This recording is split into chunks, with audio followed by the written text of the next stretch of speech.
Ninakusalimu kwa jina la Yesu Kristo. Rafiki yangu popote pale ulipo na unaponisikiliza. Leo nataka nikufundishe kitu ambacho kitaweza kuongoza kwenye safari ya maisha hapa duniani.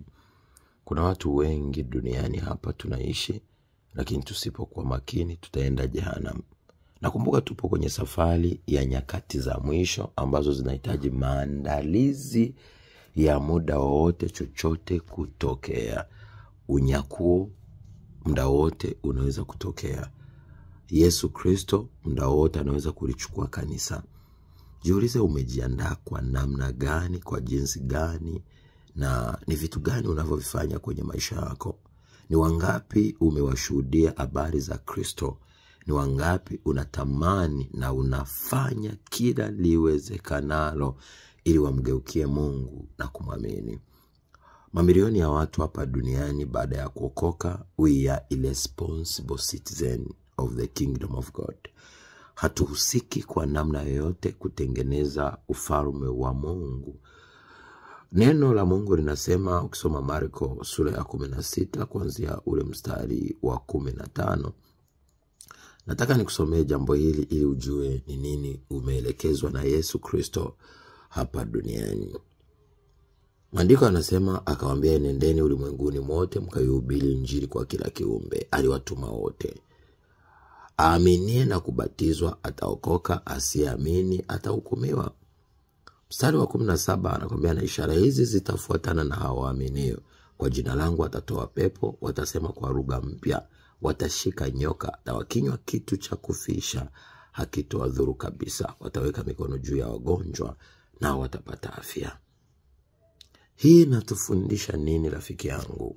Inatufundisha ni wakati wa sisi kujiuliza, tumejenga ufalme wa Mungu kwa namna gani? Kumbuka, usipokuwa umejenga ufalme wa Mungu pia utahukumiwa, na hicho huenda kitakupeleka jehanamu, kwa sababu hakuna uliyemshuhudia kumgeukia Kristo. Kumbuka, kwenye ulimwengu huu na kizazi hiki cha zinaa, kizazi hiki cha wasioamini, kizazi hiki cha nyoka, usipopambana kwa namna ya pekee kuwavuta watu wengi kumwelekea Kristo, utajikuta wewe mwenyewe unahukumiwa, kwa sababu hujatimiza wajibu unaokuhitaji wewe kama Mkristo na kama mwana wa Mungu, kuwavuta wengi kwenda kwa Kristo.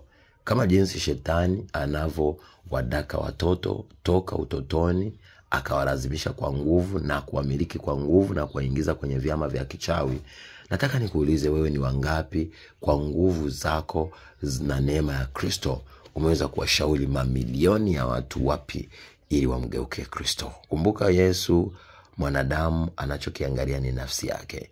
Hataki nafsi ya mwanadamu yoyote ipotee. Wewe umechangia nini kwenye ufalme?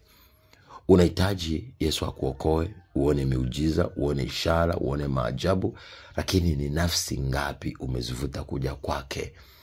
Unapotengeneza kuvuta nafsi kwenda kwa Yesu, kumbuka umeweka akiba yako kwa ajili ya siku yako ya mwisho na kwa ajili ya taji lako la siku ya mwisho. Lakini watu hawa ni watu watakaoenda jehanamu wasipotubia uovu wao leo, wakaamua kuacha na kutembea na Bwana Yesu Kristo. Kusoma kitabu cha Ufunuo 21 mstari wa 8, maandiko yanasema, bali waoga, wasioamini, wachukizao, wauaji, wazinzi, wachawi, na hao waabudu sanamu na waongo wote, sehemu yao ni katika ziwa liwakalo moto na kiberiti. Hii ndiyo mauti ya pili. Kwa hiyo wewe kama ni mwoga, hujamwamini Kristo, unatembea katika hofu, sio jasiri, jiandae kwenye ziwa la moto. Kama haujamwamini Kristo na haujamkiri kama Yesu alivyosema, alivyomwagiza Roho Mtakatifu, alikuja kutushuhudia kwa ajili ya mambo matatu.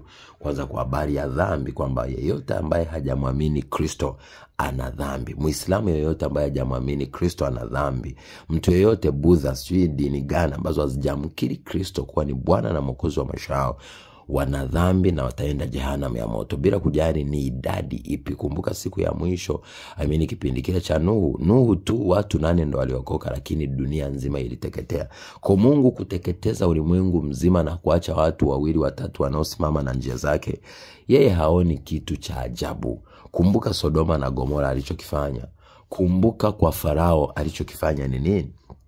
Kwa hiyo linapokuja swala hilo, wewe hata usiwe na wasiwasi ukasema ina maana hao watu wote Mungu atawaangamiza, Waislamu wote wale wasiomwamini Mungu atawaangamiza. Ndiyo, atawaangamiza. Usipookoka leo ukatembea katika utakatifu, ukatembea katika usafi, utaenda jehanamu. Kuna wengi leo wanajifanya wameokoka lakini maisha yao ni ya uongo. Wanatembea katika zinaa, wanatembea katika umbea, wanatembea katika kutosamehe, wanatembea katika uoga, wanatembea katika kutoamini, wanatembea katika machukizo, wanatembea katika mauaji, katika visingizio, wanatembea katika uzinzi na uchawi, wanaendekeza kuabudu sanamu, ni waongo wa kila aina. Ndugu, hayo yote yatakupeleka jehanamu. Rafiki yangu, stuka, maana tupo kwenye majira ya mwisho, so muda mrefu chochote kinaweza kutokea. Yesu anataka achukue kanisa lake.